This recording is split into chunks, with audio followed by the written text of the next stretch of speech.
my style has to. I can't be one dimensional in my style. I have to be able to switch it up. Right. And I've always been able to be versatile in my style, but I kind of put myself in the box when I first started doing it in DJing. It's like, oh, it got to be suits, or it got to be vests, or it got to whatever. It's like, no, like it could be anything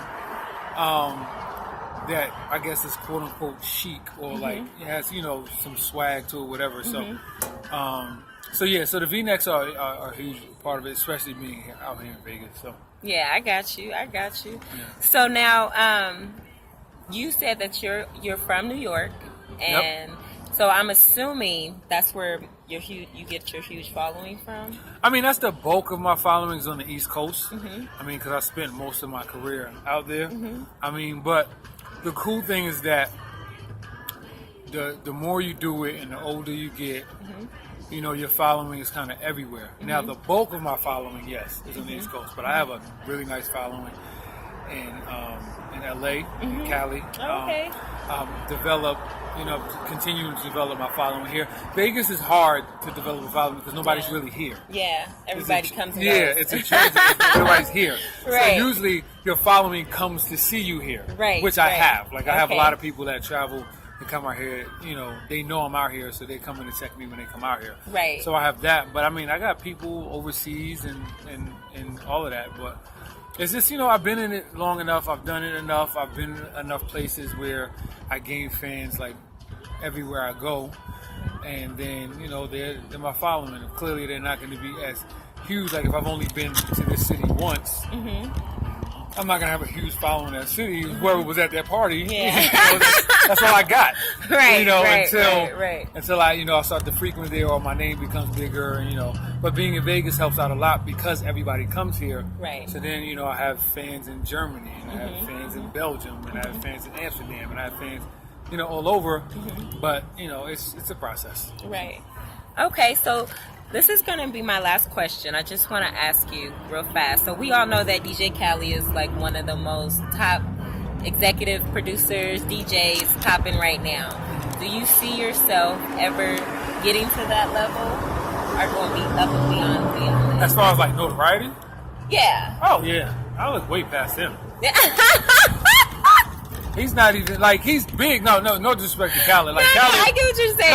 No. Like I don't ever look at what other people are doing and go like I want to be there. Like maybe in a sense of like influence. Yeah, that's what I mean. But even then, I'm looking past him. Okay. Like his influence doesn't compare to the influence. And I'm not saying in a DJ where I'm just talking about of like somebody who's notable. Like, right. Whatever. His influence doesn't compare to somebody like a Jay or Will Smith or an Oprah or like I'm looking at them and really looking past them. Like I'm trying to get to where they are and then like take it even further. Right, gotcha. So yeah, no. That's always been the goal to be a major inspiration to the world. Right. An influence to the world, just to kind of put back in to our culture of not just DJing, but just in our culture and our society that talent is number one. I think we lost that. Like there's a lot of people who are popular and hot but don't have talent. Right. You know what I'm saying? Right. So I'm trying to put talent back to the place where it's supposed to be. Hard work, respect. Like I don't want people like it's I get it. Like if you come from a small rural town in middle America, like fame is like a big thing to you. Like you don't know nobody who's famous. You don't know nobody on TV. Like making the news is a big thing to y'all. So I get it. Like fame is important. It's whatever. Right. But I don't want people to like me because I'm famous. Right. Okay. I want people to like me because I'm a dope DJ and I stay true to whatever it is that I do. You know what I'm saying? And I want people to like me and respect me for my talent. Like I don't want people to just be around me because I'm famous or because that doesn't mean anything to me. Like fame is fleeting. Like that, there's a value in fame, but there's really no value in fame because once it's gone, what else you got? Right, exactly. You know? Right. So I just want to be an influence, inspiration. I look at people like Magic Johnson and like Oprah and like people like that who use their platform for like a bigger purpose. Like I'm bigger than just my purpose is bigger than just DJing. DJing is my vehicle. Right. To like do the things that God wants me to do in my. So yeah. So like yeah. I mean again, no knock to Khaled. Like Khaled, I got nothing respect for what he's done and how he's like worked hard to get to where he is. And right. He's he's a interesting person, like personality. You know what I mean? So he's cool. I got but another one. Yeah. But I never ever. The people I look at are the people that he looks at. Got you. Yeah, I don't Got look. you. You know, I don't look at him. I look. Right.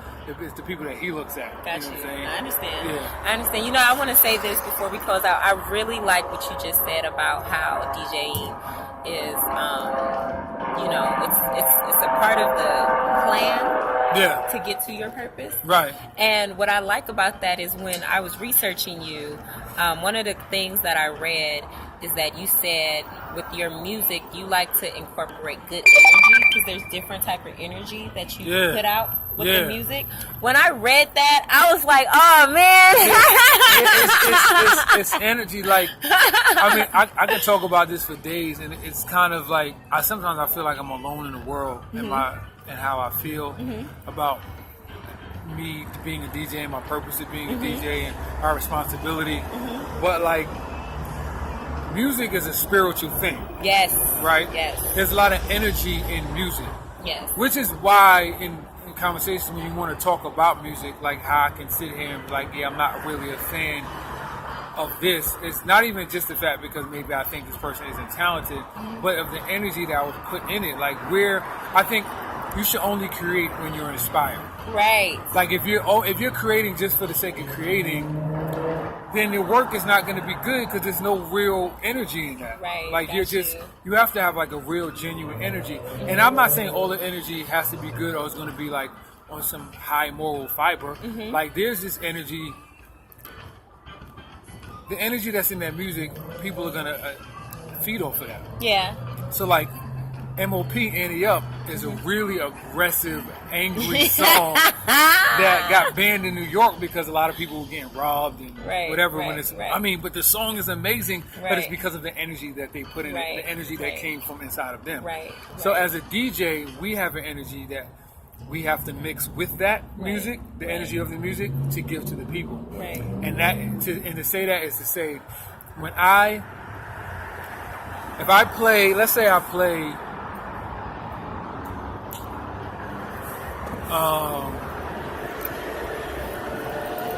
Let's say I play Bad and Bougie, right?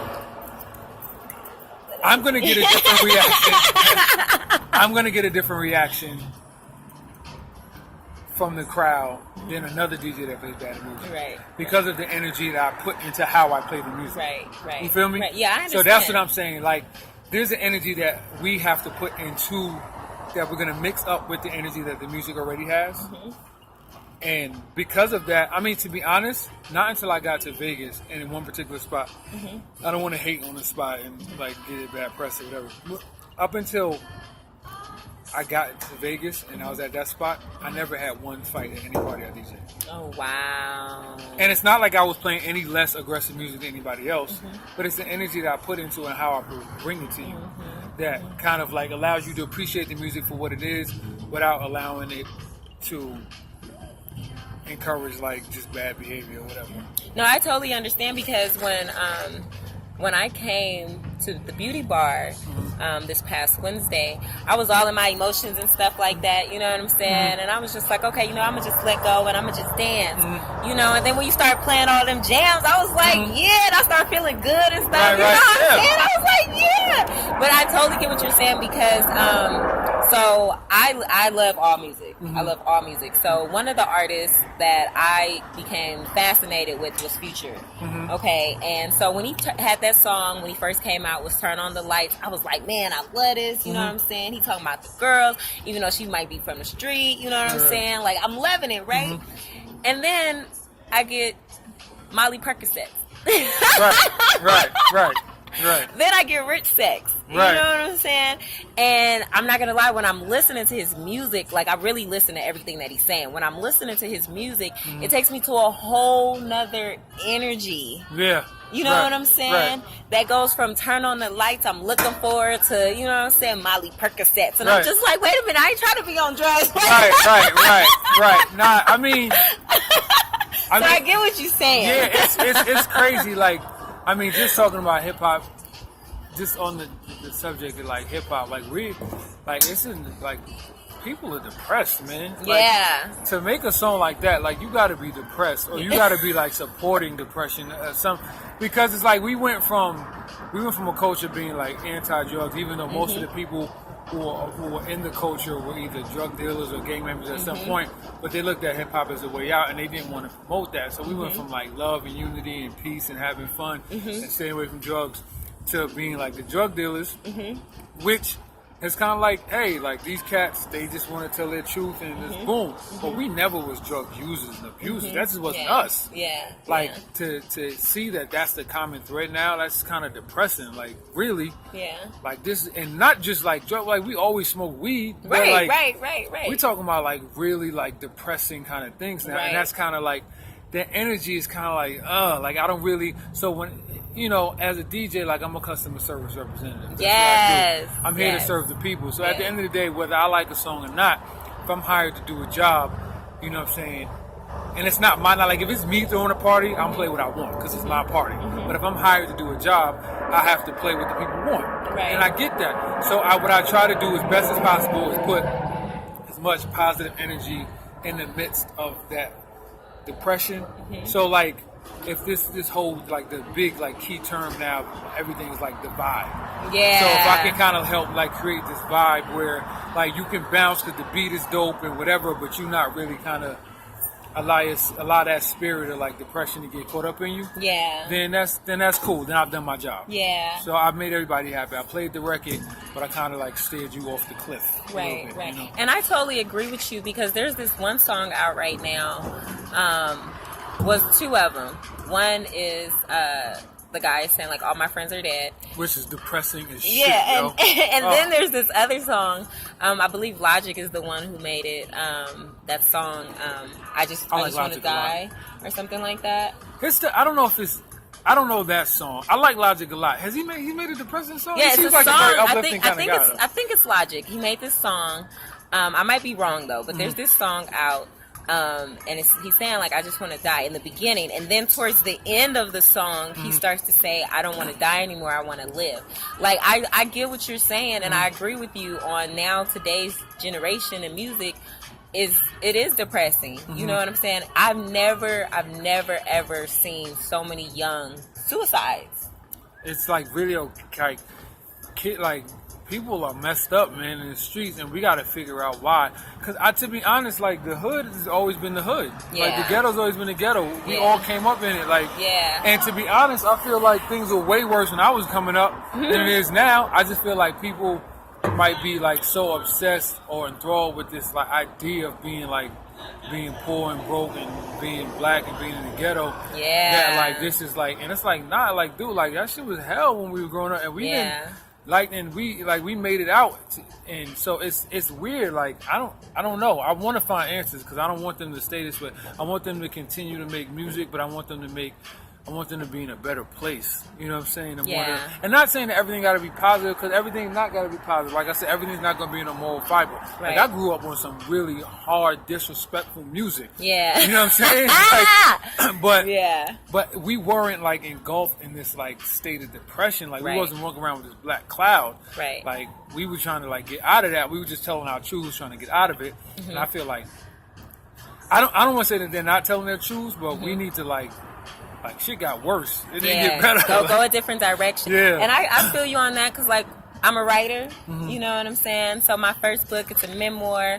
And a lot of people that have read my books, they tell me I'll take them here, then I'll take them there, and I'll take them here, and then I'll take them there. Right. You know what I mean? Because I did write about a depressing experience. My mom passed away when I was 15 years old. Right. You know what I'm saying? And then I turn around and I write another book, and it's about being somebody's side chick. And then I just released another book. It's actually titled Touch Me, Tease Me, and all it is erotic poetry. You know what I'm saying? Like you said, sex sells. So it's like I went from writing about something very depressing to writing about, and when I wrote My Love for You at that time in that season, being a side chick, that was what was, right. You know what I'm saying? Right.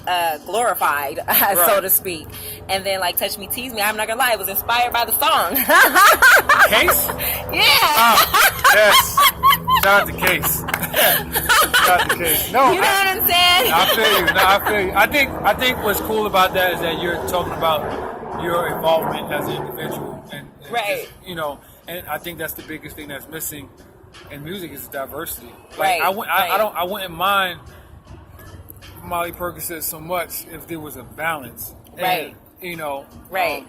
I think that I tell really quickly a telltale sign of how like messed up we are just as a society, and it's not even just with hip hop, it's in general. But I think that technology and social media has really had a trickle down effect into the arts, because if you really think about it, like they don't even make music anymore that encourages men and women to dance together.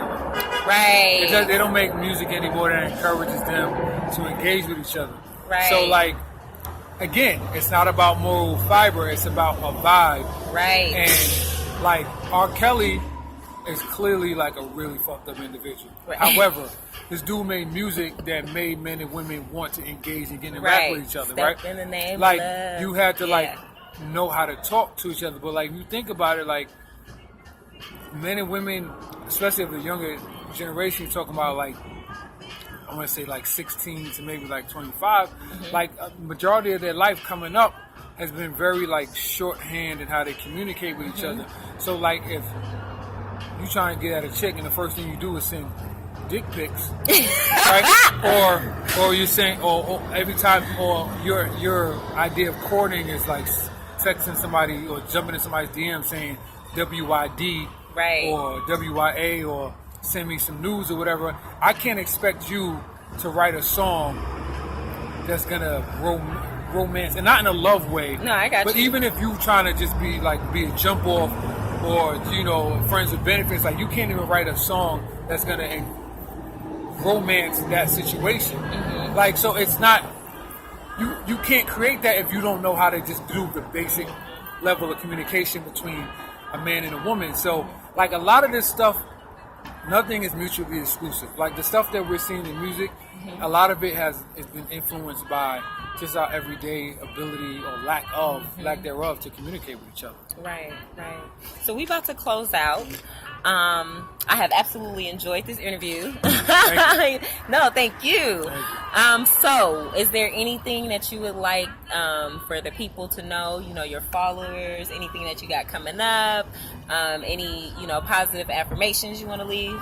Well, one, I would first of all make sure you all follow me if you're not following me. Those who are just now meeting me via this interview, Instagram at DJ CEO, Twitter at DJ CEO, Facebook DJ CEO Style and Performance is the fan page.